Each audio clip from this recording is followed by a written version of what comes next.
Hey. Okay, so a different form today. We are in the car. And the reason being is because I was out running errands. And I got a couple messages today that's like, Jen, where have you been? What's going on? How you doing? Man, that's cool. Isn't that neat? All goes back. Aaron thinks I'm gonna be famous. That's so funny. He's hilarious. He said, I will not ever sit with you in a video because I don't want all those people seeing me. I was like, dang, babe, you think I'm gonna be famous? He doesn't, but you know what I mean, y'all. So anyways, I had a lot of things going on today. I'm about to go run a couple of errands to do for my baby. He's needy, yep. And I thought, you know what, while I eat lunch, I'm gonna do my reading and get back into my groove. So where we left off at the end of my 21-day fix is we were talking about all the excuses that we need to let go of that's preventing us from meeting our goals, and we left off on the fifth excuse. And so today I picked up right where I left off, and it is excuse number 6. And excuse number 6 is I am terrified of failure. And the things that she references in her book are that she had a goal to become a New York Times best-selling author. And I thought it was kind of neat because there's some relativity there. They had some friends that gave them a bottle of Dom Perignon, and she wrote on her bottle what her goal was, and it was New York Times best-selling author, and they've sat on it for 10 years. And she talks about I'm getting distracted because there's a little tiny speck on my phone, and I keep thinking it's on my lip, but it's not. It's on my phone. So anyways, she initially wrote 6 books before, and this is Rachel Hollis that I'm talking about, before she ever got one that was New York Times bestseller. And she felt like she had got so many women rallied up with her in her dream that was following her on social media, and there was so many people that she felt like watched her fail, because it wasn't overnight that it became a #1 bestseller. And so when it did, several weeks after being on the shelf, she said her and Dave, her husband, pulled out that bottle, and the taste of it was so much sweeter because she had waited for something special for that night. So I did not write a goal on mine, but ours was given to us when we built a house, and we opened it on what would have been our wedding day if COVID wouldn't have kicked in. So we did open it and share that with all our friends that we love. And so I thought that was kind of neat, because y'all know me. If I met her, I think we would be really awesome friends. I really do. So I just want to talk about this. I'm terrified of failure. I think that's real. I think it's in everybody's life. I think it's being talked about. I think we're all talking about it because we wouldn't be doing this if we just 100% loved ourselves. We wouldn't be doing this if we thought we were just born perfect. And so we're all working towards something, whether that be a physical appearance or something on the inside. We're working towards something. And y'all laugh at me when I say I'm gonna hit you if you're mean to yourself, but it's important that you're not, especially when you're working so hard. And the reason why is this. In the book, she says this, and she says failure is a part of life. Failure means that you're living, and failure means that you're trying. And I thought about that this morning when, I go one weekend without eating perfect and I gain what little weight I lost back. And I felt like, dang, I can't do anything fun, But that's not true. I haven't got where I need to be, where I really need to be, to where those cheat days aren't as monumental on the physical appearance of my body. I will see that just getting back into personal development, it matters. What I'm putting in my mind, what I'm focusing on. Because when I'm not doing it, I just tend to be more negative. So I'm just glad to be back, glad to be doing it, A couple of things I wrote down is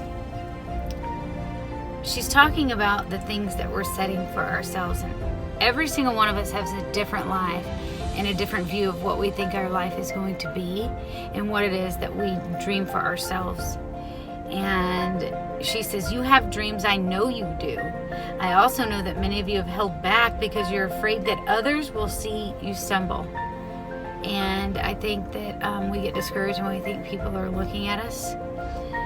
But these are the tips she gives. She says, let them watch. Let them see what grit looks like. Let them see mistakes. Let them watch your missteps. Let them see you dust yourself off again and again and again and keep going. She says a mistake you learn from is how you build the best practices. And if that is not the truth, we learn that all the time at our company. And we do make mistakes in growing pains and in learning. And I think that's pretty cool. And then also I wrote down something because I think that this is a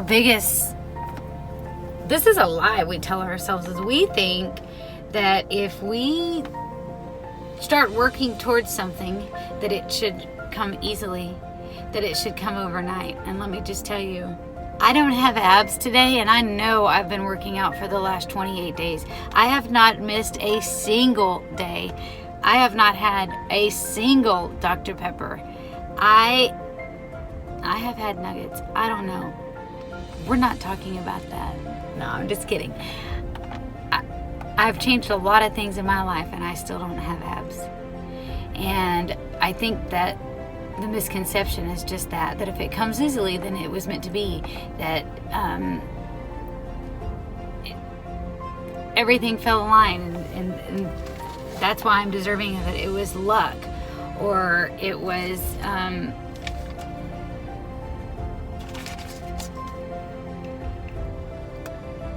I was born with it. I was born with this. It's innate, and that doesn't.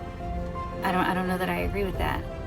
I think that sometimes when we want something, that it's not luck, it's not an innate skill that we have, but that we have to work towards it. And we have to put in the effort to get what we want. It's funny. I'm going to use this scenario, and I'm not talking bad about anybody, but my scenario is this: when you hold your baby, for mamas, when you hold your baby and you spend time with them all the time, I was just talking about this morning. You start learning what it is, what sound they're going to make when they need something. So their cry when they're tired. Their cry when they're hungry. Their cry when they're just crying. When they're faking. And it's funny when somebody could always be around your kid. And they, or how do you know that? How do you know that cry? And, it's that you've put in the work. You've been with them day in, day out, all night, every night. You've been with them, and you start learning them, and you learn how to communicate with them and what it is that we need to do in response to their behavior. And I think that how we're going to get to where we want to be, as when we continue and consistently put in the work, we're going to know how our body responds to things. So once I get these abs, I can have some nuggets. But that doesn't mean I need to quit. That doesn't mean that my life is just going to go back to not taking care of it. This is a lifestyle change.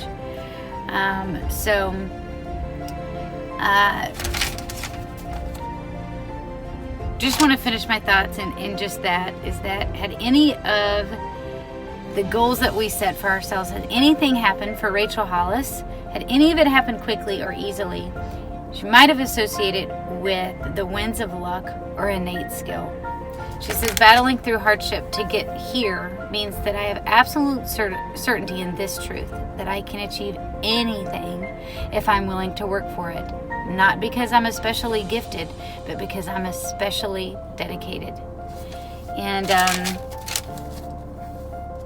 just let that rest. Whatever it is you're working on right now, just keep going. Keep doing it. Some days are harder than others. We know that. But anytime we work out together, we know we feel better after that, And I know that when you put in the work, what it is, if it's working out, I know you're going to feel good. If it's something at work that you've been dreading, or that you have a goal set that you haven't met yet, when you meet that, let's celebrate it, because it's worth celebrating, and you're going to feel something on the inside. So anyways, that's my Monday message. Hey, look at that. It's my Monday message. So I'm going to get on to HEB. I wanted to go there so bad yesterday. Aaron would not let me because he wanted to get on the boat, but I'm dying to go. I love HEB, and Breezy's got my boy today on Monday, and I had a really good week at work last week, so I was able to take today off. So I'm going to HEB. So I hope that you guys have a really wonderful day, and if you want, you can also go to HEB. That'll cheer anybody up. Make sure you stop by the bakery, because I just like looking at it. Even if I don't eat it, I love HEB. So anyways, hope you have a great day. Talk to you later. Bye.